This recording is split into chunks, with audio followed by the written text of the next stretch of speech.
and welcome to today's podcast. It is United in Mission, One Heart and Mind. I'm John Gonzalez, the Communications Director here at the Catholic Diocese of Saginaw, and we are so excited to be launching this new podcast. This is actually episode number 2. If you missed episode number 1, I think it turned out okay. I hope you enjoy it. Kelly Deming and I, our Director of Parish Life and Evangelization, interviewed Julianne Stans, who was here last weekend as part of a really cool program for the diocese. And she came to a day of enrichment as well that was open to the public and spoke. We'll have her keynote speak, one of her keynote addresses up on our website, saginaw.org, a little later in the week. But for right now, or actually, it should be there now. Go there and check it out. You'll find that first inaugural podcast. The podcast is there, but her presentation, it will be up shortly. Anyway, on today's show, we're really lucky. We have a special guest. His name is Adam Janke. He is the Chief Operating Officer of the St. Paul Street Evangelization based in Warren, Michigan. He is presenting on Thursday night, 6:30 p.m. at Holy Family Catholic Church. His presentation is called Wielding the Tools of Our Catholic Faith. He'll be there presenting as part of a men's evening, as I said. Father Ty will be also offering the sacrament of confession as part of this evening, this men's night on Thursday night. He's a fascinating person. I can't wait to ask him some questions. I might even tell him a little bit about I don't want to say an incident or episode, but an encounter that I had with someone that was out soliciting, begging for some money. So I might bring that up to him. So anyway, let's bring him on the line right now. So Adam, how you doing? Hey, John, it's great to be here in the podcast. I'm doing well. It's a beautiful day out, and God is good. God is good indeed. No doubt about that. Well, we're excited about you coming to Saginaw to speak to our men's group on Thursday, November 7th. Looking forward to that. But for people that are tuning into this podcast, maybe after you were able to speak here, let's just say that you had a great time. Okay, you love Saginaw. So tell me more about your presentation, Wielding the Tools of Our Catholic Faith Men's Night. Yeah, it's a great presentation because St. Paul Street Evangelization, even though that's a title of our apostolate, we're all about helping equip Catholics with basic tools to go out and to share their faith in the circumstances of their everyday life. And so that might mean meeting somebody new on the street and sharing your faith, or it might mean sharing your faith with family, friends, coworkers, fallen away children, the waitress or waiter at the restaurant you go out to. There are so many opportunities that God puts in front of us in all circumstances of our life to spread the message of Jesus and the good news of salvation. And so through St. Paul Street Evangelization and talks like this, we just try to help Catholics grab onto some of those basic tools that they can use and begin evangelizing immediately in ways that are natural and aren't awkward or weird, that really help us build relationships with other people. Well, the timing could not have been better for us here at the Diocese of Saginaw. We are in the middle of a major mission.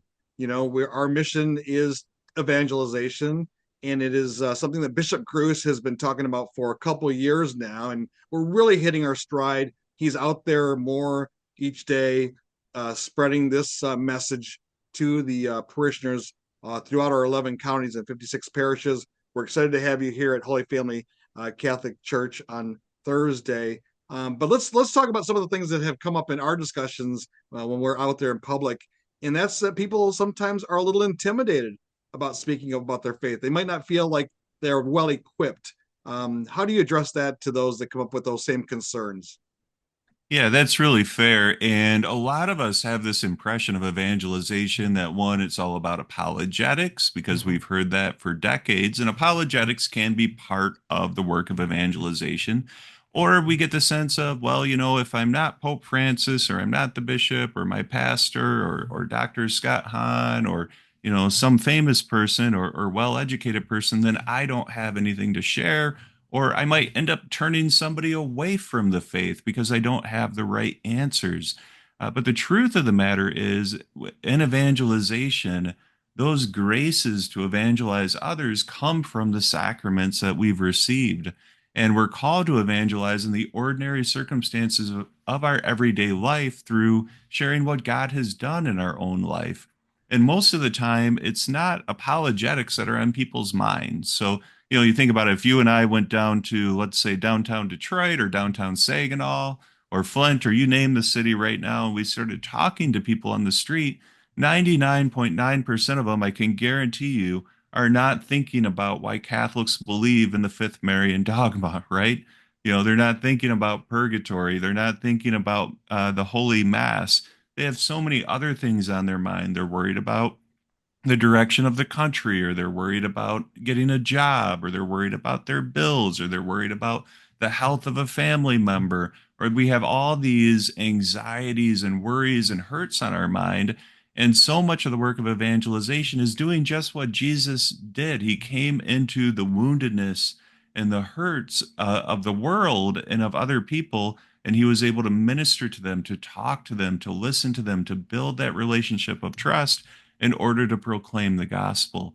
And so much of what we do is just get comfortable with the idea of breaking the silence around the name of Jesus and bringing the Lord into those normal conversations that we have with others. I mean, what are some of the things that people bring to you when you're making these presentations around the state? We should mention, by the way, again, or remind folks that you are the COO of this incredible apostolate, and which means Chief Operating Officer, right? That's right, Chief Operating Officer. Which means you get to do everything. But what are some of the concerns that people bring to you? I know what they've been bringing to us here in Saginaw. Sure, when it comes to evangelizing, I think you hit on a really big concern. However, I think for the most part, people come and they do say, I don't feel well equipped. And so, workshops and talks on evangelization that hit on the practicals of what we can do in simple ways to evangelize others, like, give away a miraculous medal or say, hey, how are you today? And then follow up that up with, really, how are you doing?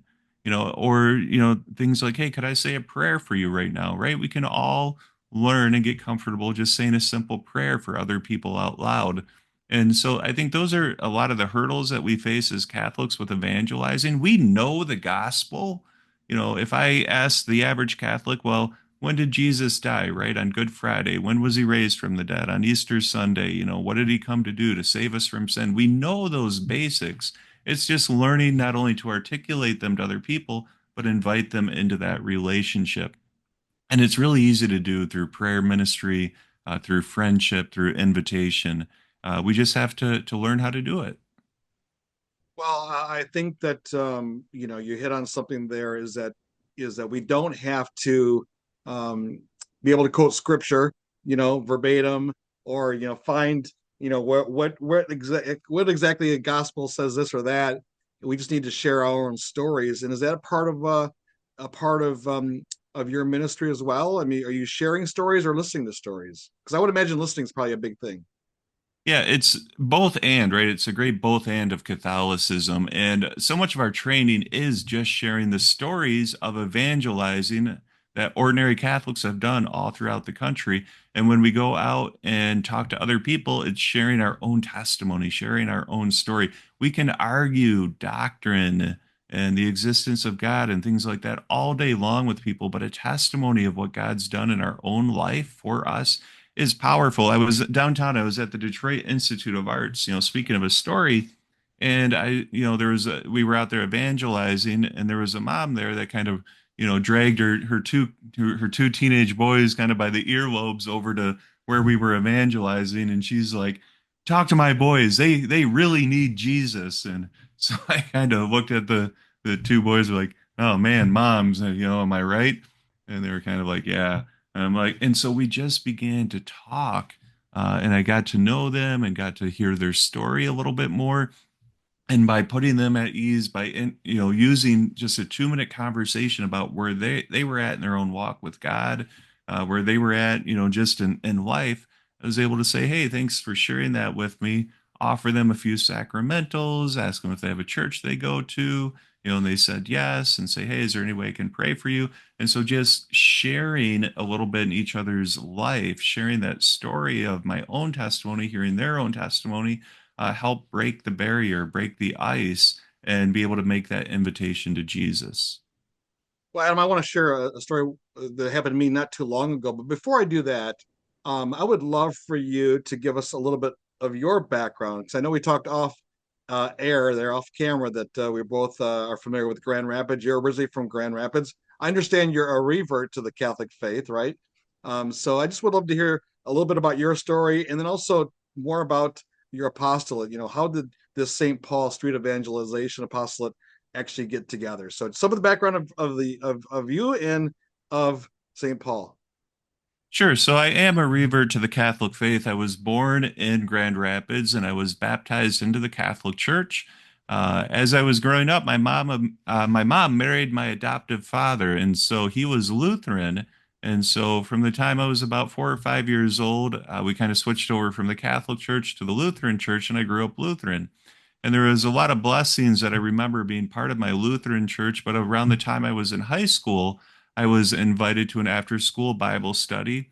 And really, they used the same methods with me that we use today, which is to listen, befriend, proclaim, and invite. And so they say, "Hey, why don't you come to our after school Bible study?"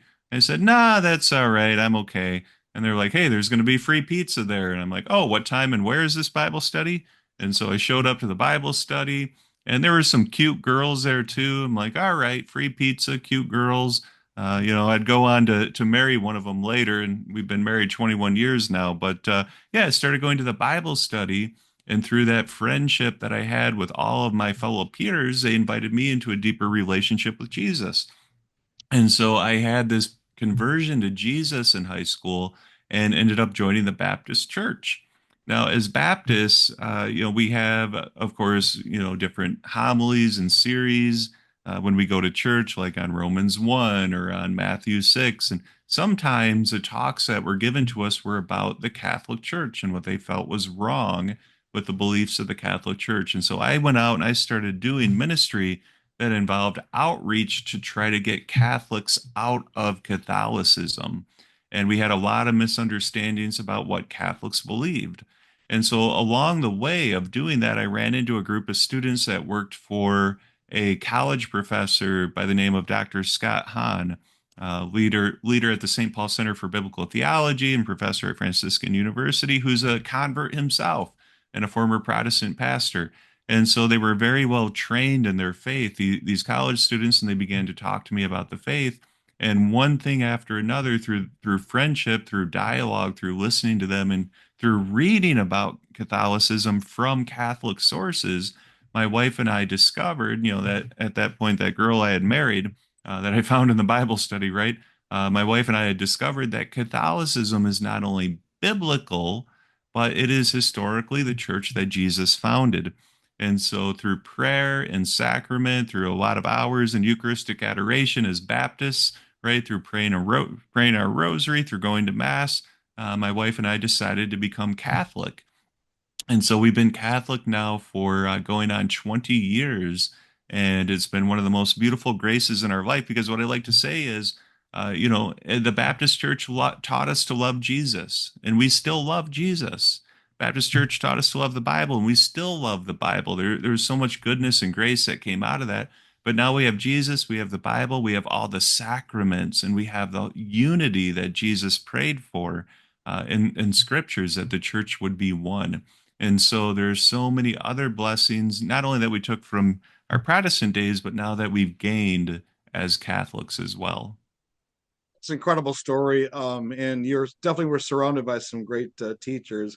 But tell us more about this grassroots nonprofit that you are a part of now as COO. Yeah, so St. Paul Street Evangelization was founded back in 2012. And before it was officially founded, our founder and president, Steve Dawson, got it started because he grew up Catholic, but he experienced a profound conversion as a young man. And so he went and began to study the faith and discovered that many of the bishops and holy fathers and priests were talking about this thing, the new evangelization. And he felt called to be part of this new evangelization. And he knew that people like Mother Teresa and St. Maximilian Kolbe and others would give away miraculous medals. And so he decided to involve himself and friends of his in doing public evangelization in Portland, Oregon. And they would go out to a boardwalk and they would give away miraculous medals. And they were shocked at the fruitfulness of people that would stop by and go, "Oh, are you the Jehovah Witnesses? No. Oh, are you the Mormons? Nope. Who are you? Oh, we're the Catholics." They go, "Wow, I've never seen Catholics doing evangelization like this before." And they would just get into great conversations that would lead to conversions and miracles as a result of that public witness of their faith, of using sacramentals like the miraculous medal. And sacramentals always lead us to Jesus, right? They always lead us to the sacraments. And so, one thing led to another, and other Catholics like myself saw what Steve was doing online. We would run across Facebook posts or, other materials. We go, okay, how are you doing what you're doing? Is this fruitful? And then, all of a sudden, Steve's got 2 teams and 4 teams and 6 teams, and these teams keep growing throughout the country. And so Steve, after school, decided, he kind of came to me and he said, "Adam, what should we do? I gotta feed my family, right? Should I get a job? Should this be full-time ministry?" And so we prayed and discerned and realized that God was calling St. Paul Street Evangelization to be a full-time apostolate in the Catholic Church. And so I left work as a director of religious education and joined the apostolate in 2012, right at its start. And since then, we've grown to having hundreds of street teams of Catholics all over the country out there using this non-confrontational method of evangelization and really building a bridge of trust between the public square and then the local parish. And so it's not just a big building in the middle of the city, but it's Catholics, people that are out there actively saying, "Hey, we're the face of this church and of the city. We're part of this city too. And we would love for you to feel comfortable and confident walking into the doors of the church and feel like you're welcome here, that people here, that you're going to be loved and respected and wanted here in this place, in this parish." And so that's a lot of the work that we do. We're talking to Adam Janke. He is the Chief Operating Officer of the St. Paul Street Evangelization Apostolate, wielding the tools of our Catholic faith. You can hear him Thursday, November 7th, men's night at Holy Family Catholic Church here in Saginaw, Michigan. But if people obviously don't make it out or didn't get a chance to see you, I'm sure they can get more information about what you guys are doing on your website, which is Yeah, they can go right to www.streetevangelization.com. And if that's a mouthful and hard to spell out, I totally get that. You can just type in www.stpaulse.com and it will take you to the same spot. all right, Adam. I couple quick things, and I'll let you go here. I appreciate your time. You mentioned your methods a little bit. You kind of went through it quickly. Can you give them to me again of how you approach people? Sure. Our method is non-confrontational, and the 4 steps are to listen, befriend, proclaim, invite. So listen and befriend, we call, or the church calls pre-evangelization, and proclaim and invite evangelization proper. So we try to very quickly in a 2-minute conversation earn the right to be heard and build trust by listening to somebody else's story and then saying, "Thank you for sharing that. Now that I know where the person's at and their relationship with God, I can respond to that appropriately and invite them into a deeper relationship with Jesus." And so for some people, it might be going back to confession or joining RCIA or just needing to go someplace where they can explore more or saying, "Hey, I can't believe I made a new friend today. Let's exchange information and maybe we can grab a cup of coffee sometime." So every person's different. We're just out there planting seeds. Well, I wish I would have talked to you about 2 weeks ago because I could have used your help. I mentioned a story that I wanted to share with you real quick. I was driving up I-75 just north of Saginaw, and I got off at the rest area, and I saw a gentleman in a chair, and he was asking for donations. He just had a poster there and a jar and some candy, Hmm. and he didn't say anything. Just it said something like, if you could help me out, that'd be great, on his card. And he had a mask on. So I went to the restroom, came back out, and I went, I'm feeling compelled to talk to him. First of all, part of the reason was like I've never seen anyone asking for money at a rest area. Mm. I've just never seen it before. And I'm thinking, the journalist in me was like, is that allowed? Does the state of Michigan allow people for just to sit on a chair here and ask for money? I don't even know if that's legal, right? And I'm like, well, you know what? I'm going to talk to him though, and just to find out his story. His name was Benjamin. I just asked him questions, and he was great. He was great. He just told me about his life, about his health ailments, about his family, and how he came to Saginaw. And he was from Mississippi originally. And I started asking him about, what reactions he gets. Some people tell him to get to work. Don't be lazy. Some people are really rude. Some people give him money. He says, I don't bother anyone. If they ask me questions, they do. If not, he goes, but I need this to support myself. I'm on disability. I just don't, I can't live off $1,000 I get a month. Mm-hmm. I just didn't know what to do at that point. I didn't know whether to pray with him. I just felt like frozen. Like, God, I know I'm supposed to do something next. I don't know what it is. Is that part of evangelization? Yeah, you felt God had set up this divine appointment. He tugged on your heartstrings. I need to go talk to this guy. And, you responded to that, which is beautiful. And I think what's so great about something like St. Paul Street Evangelization, we're not the only answer. We're not the only way to evangelize, but we have all these different thoughts and like icebreakers. If I have a few miraculous medals in my pocket, it would be easy to give to him. But yeah, just simple things, showing somebody kindness, especially someone, that's there soliciting money at a rest stop probably has a lot of people treat him not very well, right? And so something as simple as kindness and showing Christian love and then connecting that to Christ, that kindness to Christ, is a powerful way to evangelize in itself. Well, thank you. I appreciate that. Again, if people want more information about the St. Paul Evangelization street team, I said street team because I feel like it's, you're out there, right? You're on the streets and it's a team of people, but it's more than that. Where can they get more information again? Yeah, they can go right to our website at www.streetevangelization.com. All right. Well, thank you so much. Is there anything else you want to add or, give me more advice on how to handle these situations? I would appreciate it.